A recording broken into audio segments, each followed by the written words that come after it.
और ये पॉसिबल कब होगा? जब आप अपने अंदर से फील लेकर के आएंगे। हमने सिर्फ बच्चों की एबिलिटी पर ही काम किया है कि वो क्या अच्छा कर सकते हैं, किस तरीके से कर सकते हैं, क्या नहीं कर सकते, क्या गलती कर सकते हैं। एक लेवल के बाद मौके की जरूरत है। तुम्हारे माँ बाप के भी तुम्हारे प्रति सपने हैं, तुम सोचोगे कि नहीं अभी बेरोजगारी में शादी कर लूँ, तो तुम्हारे वो सपने अधूरे रह जाते हैं। अभी हम एक ऐसा सिस्टम लेके आएंगे जो टिकेगा वो पढ़ेगा ही, नहीं पढ़ेगा तो टिकेगा ही नहीं। जैसे आज ही 2 बच्चे विदा किए हमने, एक का एम्स में हुआ, भोपाल में नौकरी है। तो उससे मैंने पूछा कब आए थे, तो बोला जी लास्ट ईयर 4 जनवरी को आया था। मैं कहा सीजीएल में क्या? कहा सीजीएल मेंस दे रहा हूँ। मैं सीपीओ में कहा सीपीओ मेंस दे रहा हूँ। सेम कल बिहार टीजीटी का रिजल्ट आया है, उसमें भी एक बालक का कोई आनंद करके नाम मैं भूल जाता हूँ, उससे मैंने पूछा कब आए थे, तो बोला जी 23 तारीख को 1 साल पूरा हो जाता। मैं तुम्हारा मेंस का, मेरा मेंस भी बढ़िया और मैं कर भी लूंगा। तो मीनिंग क्या? मैंने खुद पूछा कि क्या तुम्हारे साथ जो आए थे वो है? कहा नहीं, मैक्सिमम नहीं है। तो टिकेंगे तो रिजल्ट आएगा ही आएगा, नहीं टिकेंगे तो बात ही अलग है। और हम कुछ अलग भी नहीं कर रहे हैं, हम सिर्फ आपको क्या कर रहे हैं, मजबूर कर रहे हैं पढ़ने के लिए।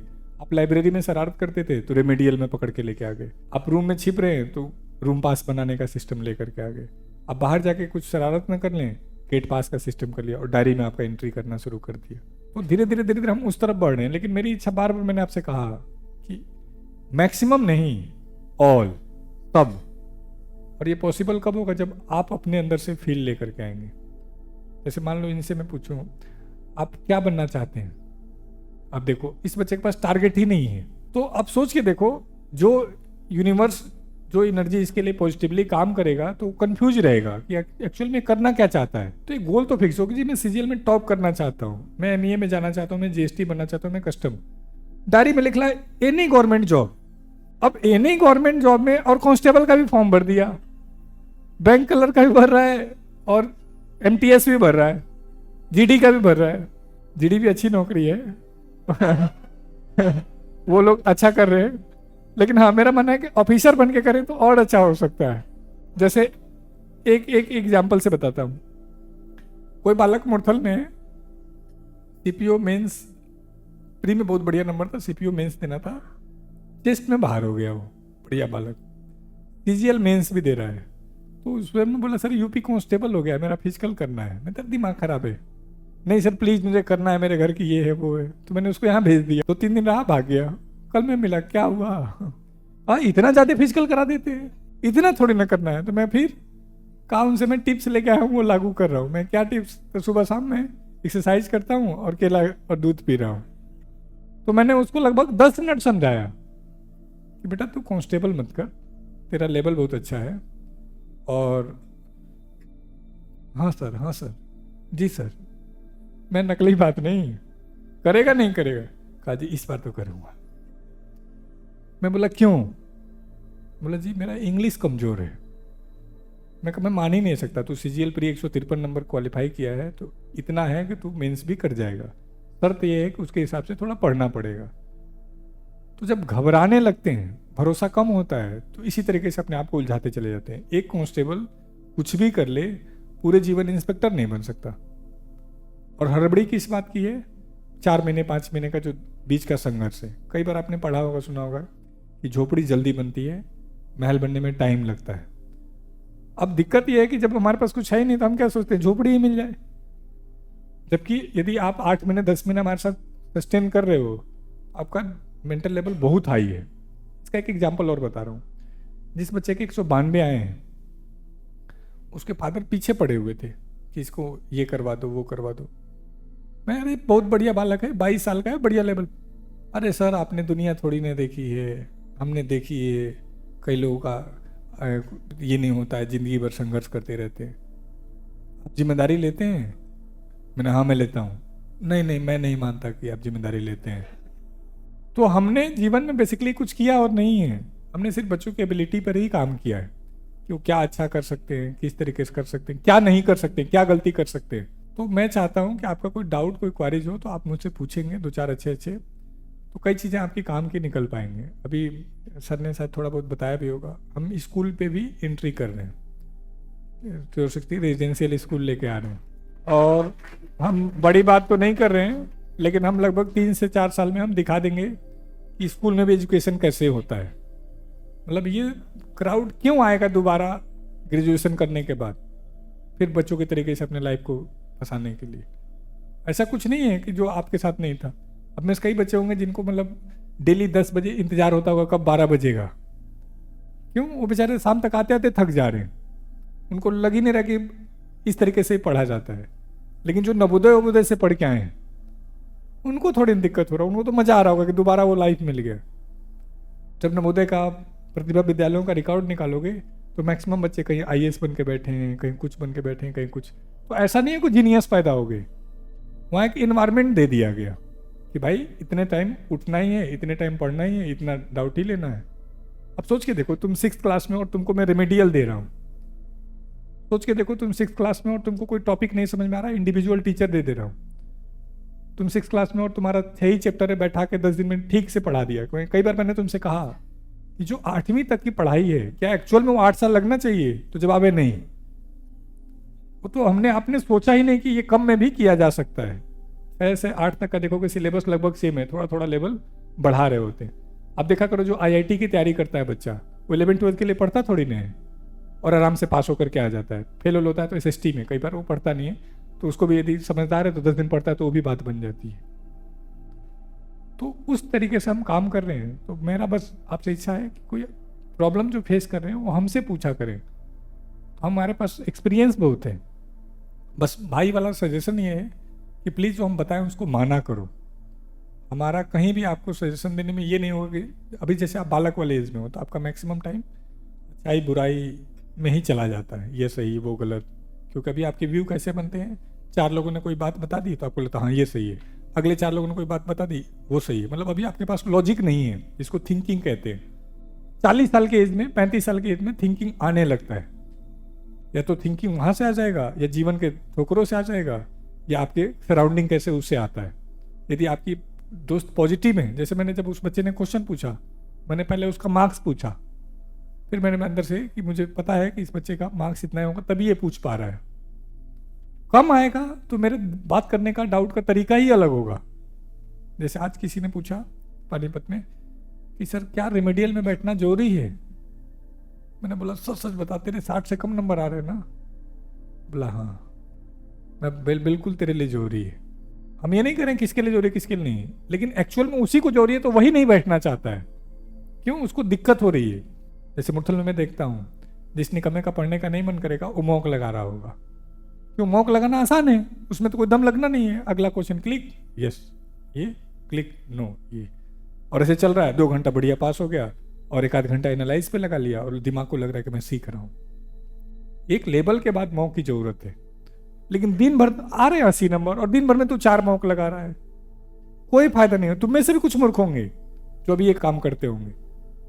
तो ये चीजें कैसे, जब आप अपनी प्रॉब्लम शेयर करोगे, पूछोगे तो हम बता पाएंगे। अब पहला पॉइंट ध्यान से देखो, इस बच्चे ने कुछ एक्स्ट्रा किया नहीं, जबकि एक्चुअल में इसको प्रॉब्लम इंग्लिश की ही है। मान लो इसने प्रीपोजिशन पढ़ा, तो मैंने एक इसको बेसिक बुक कही थी नीतू मैम की, लेके आने की है। एक बुक होनी चाहिए, उनका पढ़ लिया और एक बार एटलीस्ट उस बुक को पढ़ता तो कुछ नियम मेरे से सीखता, कुछ नियम वहाँ से सीखता, फिर जाके अप्लाई करता, फिर डाउट आता तो होता। दिक्कत क्या हो रही है कि मैं और तुम जो कमजोर टॉपिक है उस पर एक्स्ट्रा एफर्ट नहीं करेंगे तो मजबूत नहीं होंगे। मुझे तुमको क्या लग रहा है कि मेरा सारा काम इनकी जिम्मेदारी है, मतलब टीचर की नहीं। ये तब होगा जब तुम एक लेवल पे होगे। यदि तुम इंग्लिश मीडियम के होते तो तुमको ये प्रॉब्लम नहीं आती। तो पहला सबको सजेशन नहीं है कि जो टॉपिक कमजोर है, जो सब्जेक्ट है, उस पर अपनी स्टडी का 70 to 80% टाइम देना है।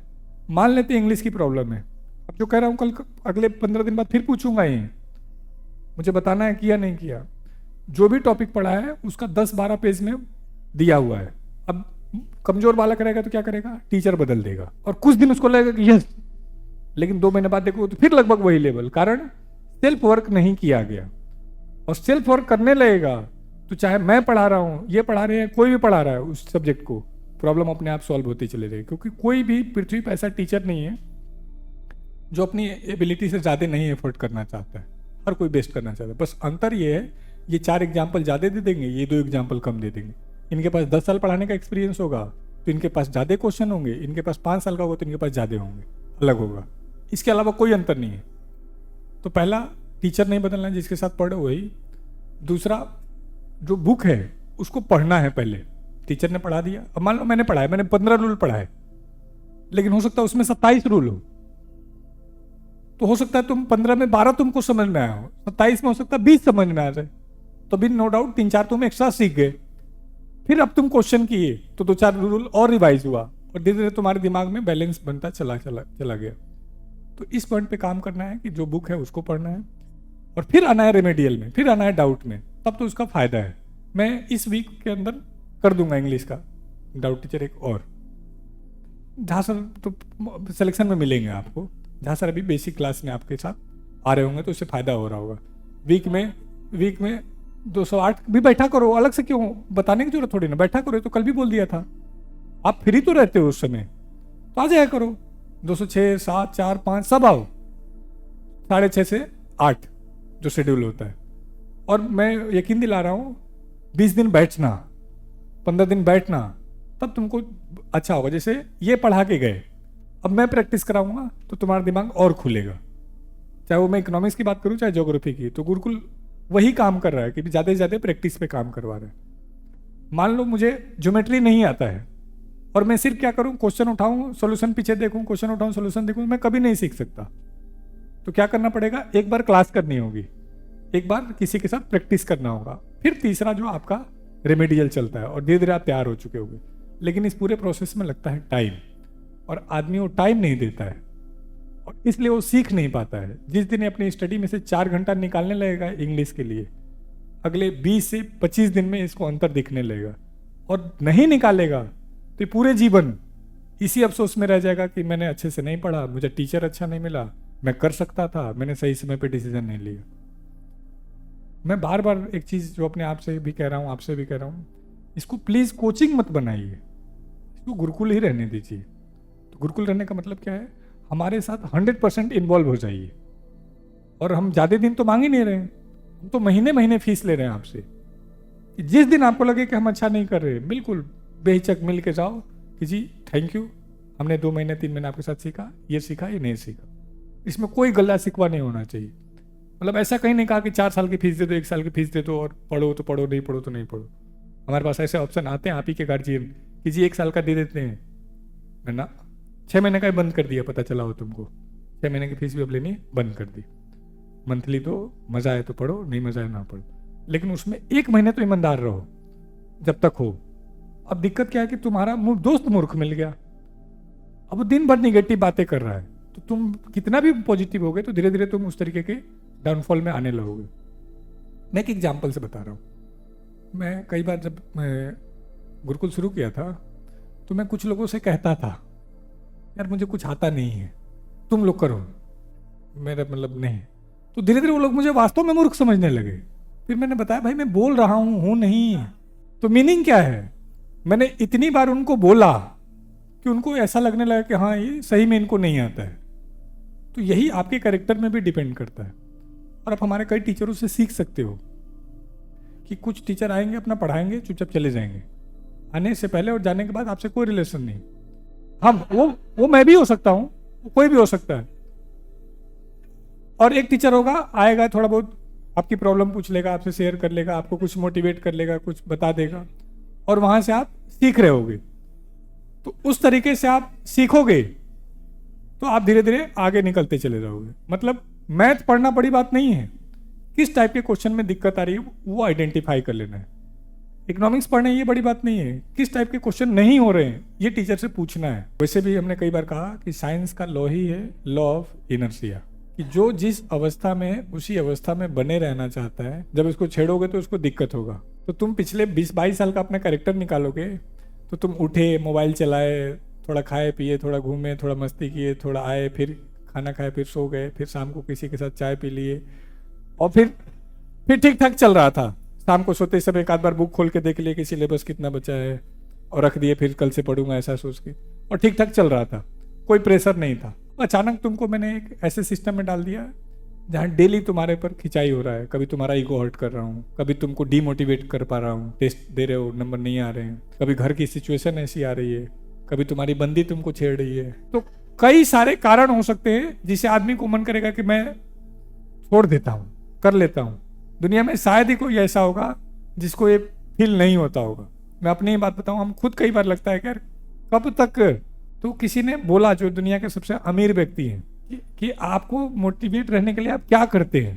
तो उन्होंने बोला कि यदि किसी को काम करने के लिए मोटिवेशन की जरूरत है तो मुझे नहीं लगता कि वो कुछ कर पाएगा। मुझे पढ़ना है तो इसमें मोटिवेशन की क्या जरूरत है। तो ये कब पॉसिबल होगा, जब पिछले 20 साल में आपको एक हैबिट डाल दिया गया होता कि पढ़ाई एक नॉर्मल प्रोसेस है और ये बहुत इजीली चल रहा है। हमने धीरे धीरे आपके बचपन से ही आपके मन में डर पैदा करना शुरू कर दिया, होमवर्क का डर, अच्छा परफॉर्मेंस का डर। और जब अच्छा परफॉर्मेंस का डर या किसी भी चीज में डर पैदा करेंगे तो धीरे धीरे उसे मन खिन्न होता चला जाएगा। मुझे यदि आपको रिलैक्स रखना हो, कुछ नहीं करना है, मुझे क्लास के बाद आपको मोबाइल दे देना है। आपको कोई एक सिंगल टेंशन नहीं आएगा यहाँ। और हो सकता है कब आप 1 साल से 1.5 साल मेरे साथ रह रहे हैं आपको पता भी ना चले, और सब अच्छा लगेगा, फील गुड होगा कि कोई दिक्कत ही नहीं। अभी जब से आपको छीन लिया मोबाइल, तो अब आप खाली बैठने लगे तो क्या सोचने लगे, मेरा फ्यूचर, मेरा प्रेजेंट। खुद याद करोगे यहाँ आने से पहले कितनी बार आप फ्यूचर को लेकर डरे थे। शायद एक बार जब रिजल्ट आता था, शायद एक बार जब घर में कोई मिस हैपनिंग या कोई आपके मनोमुताबिक घटना नहीं होती थी। अदरवाइज मैक्सिमम टाइम ठीक चल रहा था। तो ये एक नॉर्मल प्रोसेस है। जब लगेगा कि नहीं मैं छोड़ देता हूँ। मैंने आपको कई बार एक कर बना के दिखाया है, ये हमने आपको सिखाया था हर बैच में कि इस तरीके से जाएगा कर। शुरू में बड़ी मन लगेगा, धीरे धीरे वो कम होता जाएगा और फिर डाउन हो जाएगा। जो समझदार है वो इसमें इतना दम लगा देता है कि डाउन होते होते भी वो अपना लेके निकल जाता है। ये हर जगह काम करेगा, किसी रिश्ते में, कुछ खाने पीने में, किसी हैबिट में, कुछ भी करने में। अब दिक्कत ये है कि शुरू में मेरा स्पीड 5 का रहा है तो ये जल्दी डाउनफॉल में आ जाएगा। लेकिन शुरू में मेरा स्पीड 50 का रहा है तो 40 होगा, 30 होगा, और डाउनफॉल आने से पहले हम अच्छी स्थिति में निकल जाएंगे। मैं याद करूँ जब आप आए थे तो कहा था कि शुरू में ही दम लगा देना, अपनी नज़रों में अपना कैरेक्टर ऐसा बनाना कि मैं बहुत मेहनती हूँ, मैं डेली 1 घंटा एक्स्ट्रा पढ़ता हूँ, मैं कोई भी काम कल के लिए नहीं छोड़ता हूँ। यदि वो कैरेक्टर बना लिए तो आपका ईजी हो गया होगा। और एक ऐसा कैरेक्टर बन गया कि मेरे से तो कुछ होता ही नहीं है, मैं तो बस ऐसे ही पैदा हो गया, मतलब ऐसे बहुत सारी चीज़ें। तो फिर वो धीरे धीरे आप ही को खाने लगेंगे। तो बड़ी मजबूती से, बड़ी मोटिवेशन से रखना है। दूसरा, आपको अपने दोस्त बहुत समझदार चुनने हैं। मैंने कहा था कि 3 दोस्त बनिए कम से कम। जब आप डाउन महसूस करें तो बाकी 2 आपको मोटिवेट करें, जब दूसरा डाउन महसूस करे तो बाकी 2 उनको मोटिवेट कर दें। दिक्कत है कि हम दोस्ती ऐसे बना ले कि सारे डाउन महसूस कर रहे हैं, सारे अप महसूस कर रहे हैं, तो गलत है। हाँ, यस, कह रहे हैं शुरू में जब दोस्त बनाए तो समझदार लगे, जब पास बैठने लगे तो लगा ये हमसे भी मूर्ख है ये तो। लेकिन वो दोस्त होने चाहिए, उनको रखना है। हम कुछ नहीं कह रहे हैं, मैं आपको एक प्रैक्टिकल सजेशन दे रहा हूँ। आपको रोते गाते हुए किसी भी तरीके से 1-1.5 साल पैटर्न को मेंटेन कर लेना है। मैं कई बार आपसे कहा इन दोस्तों का फोटो खींच के रख लेना और अगले 5 साल 7 साल बाद ढूंढना, आपको 99.99 सारे अच्छी स्थिति में मिलोगे। कारण मोबाइल छोड़ने का डिसीजन सामान्य डिसीजन है ही नहीं। मैं खुद कई पुराने फोटो देखता हूं, मोबाइल में दिखता रहता है, मैं ये निकम्मा था, ये भी हो गया। तो फिर मुझे धीरे धीरे समझ में आया कि निकम्मा हमारी नजरों में था क्योंकि हमारे सर्वाइवल ऑफ द फिटेस्ट में कंपटीशन चल रहा था। तो 99.999 तो बहुत आगे निकल चुके हो। तो वो जो डाउनफॉल वाला स्थिति कि हर 20 दिन पे डाउनफॉल, उसी दिन संभालना है। जैसे जो IAS रैंक 1 था, उसने क्या कहा कि सप्ताह में कई दिन ऐसा लगता है कि मेरे से तो होगा ही नहीं, और कई दिन लगता है मैं ही हूं जो हूं। तो कहा जिस दिन नहीं लग रहा है कि होगा उसी दिन पढ़ना है। हम गलती करते हैं, उस दिन कैजुअल हो जाते हैं। तो ये आपके प्रश्न का जवाब है कि हम किस तरीके से। अच्छा, ये इस एज में एक नॉर्मल प्रॉब्लम है। गुरुकुल आने के बाद बंदी ने छोड़ दिया, कितना भी बुलाना चाहता हूं पर याद आ जाती है। हर बुधवार को फोन मिलता है, उस दिन मन नहीं लगता है, कैसे भूलूं, ऐसा लगता है सब कुछ लुट गया। चलो 3-4 केस स्टडी से बताता हूं, नाम नहीं बताऊंगा लेकिन केस स्टडी बता दूंगा। एक हमारा बच्चा था जिसका लगभग 3-4 साल का रिलेशन था, तैयारी किया, बात नहीं बनी, CGL Tier 3 तक गया, फाइनल में नहीं आया, बंदी छोड़ के शादी कर गई। एक्सट्रीम रो रहा है, परेशान हो रहा है।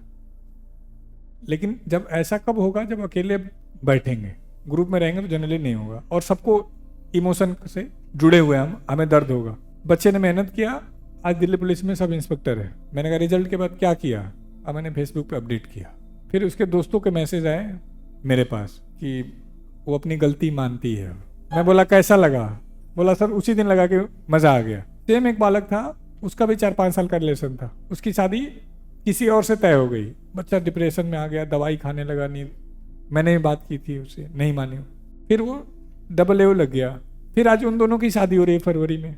मैंने पूरी कहानी साथ बताई थी। जिस दिन रिजल्ट आया, मैं जनरली किसी को फ़ोन नहीं करता हूँ, उसको फ़ोन किया, क्योंकि उसके लिए जब मुझे लगा मैं जीत गया, क्योंकि बंदी ने मुझसे कहा कि सर आपके लिए मैं गलत बोल सकती हूँ, आप मत ऐसी बात करिए।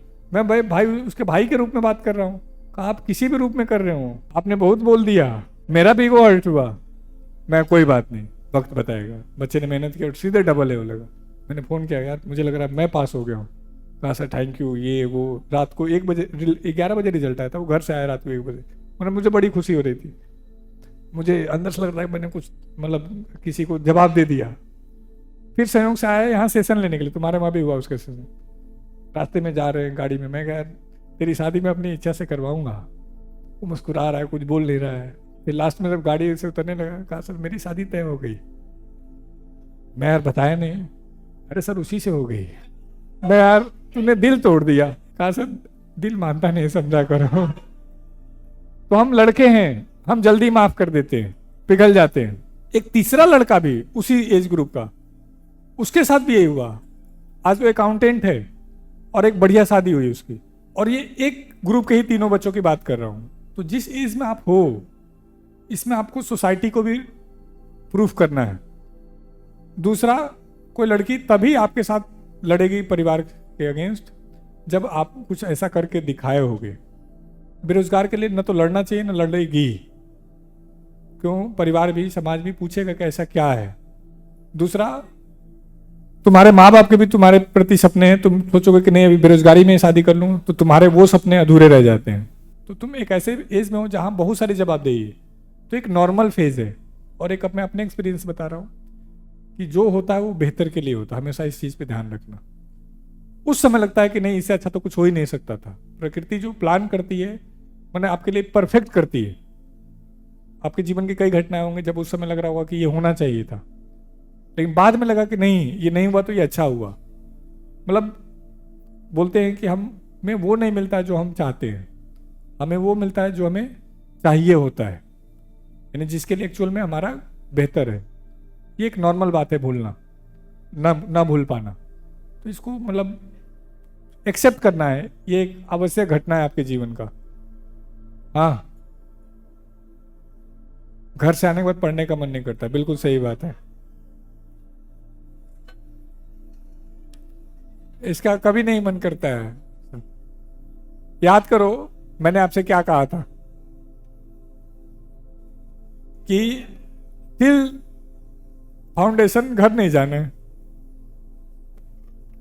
लेकिन ये सभी के लिए पॉसिबल नहीं है। जैसे मैं 4 साल पे गया था, 4 साल पे गया था, तो मैं अपने स्टूडेंट से उम्मीद कर सकता हूं कि वो 1 साल पे जाएगा। लेकिन मान लेते हैं नहीं पॉसिबल है, कोई दिक्कत नहीं, 1 महीने पे जा रहे हैं, 1 दिन मन नहीं करेगा, 2 दिन नहीं मन करेगा, अगले 28 दिन और दम लगा लो ना। क्योंकि हम बालक वाले एज में 20-22 साल में है, तो माँ का जो प्यार है, पिता का जो प्यार है, बहन का जो है, तो वो मिस करेंगे ही करेंगे। वहाँ में मम्मी जबरदस्ती रोटी घी में लगा के दे रही, खा, तो नहीं खाऊंगा। यहाँ कह रहे भैया 1 रोटी देना, तो ये दुख तो होगा, महसूस तो होना ही है। बस मैं आपको ये कहना चाह रहा हूं, कुछ दिन तक इस पेन को सहो, सब ठीक रहेगा। तो 20 तारीख को एक बालक आएगा, पंजाब पुलिस में टॉप शायद 6 रैंक है या ऐसा कुछ है, उसकी ट्रेनिंग शुरू होने जा रही है। तो उसने फ़ोन किया स्पेशली कि गुरुजी मैं आपसे दिल की बात कहना चाहता हूँ। बोलो भाई। सर आपने मेरी जिंदगी बना दी। मैं और अच्छा, और बोलो। नहीं सर मैं मजाक नहीं कर रहा, मैं जो भी है अच्छा लग रहा है। तो मैं बोला आगे तो बोलो। तो तो जी मेरी ट्रेनिंग शुरू हो रही है, मैं आपसे आशीर्वाद लेके फिर जाना चाहता हूँ। मैं तो बहुत अच्छी बात है, कब आओगे? बोला जी 19 को कोई काम है, 19 को शाम को आ जाऊंगा, मैं एक दिन रहूंगा आपके साथ। और भी बहुत सारी अच्छी अच्छी बातें बताई। तो वो बच्चा था जिसने मुझे माना था। मैंने कई बार शायद एग्जाम्पल दिया होगा आपको, उसका इसमें नेवी में हुआ था, जीडी लेवल पे।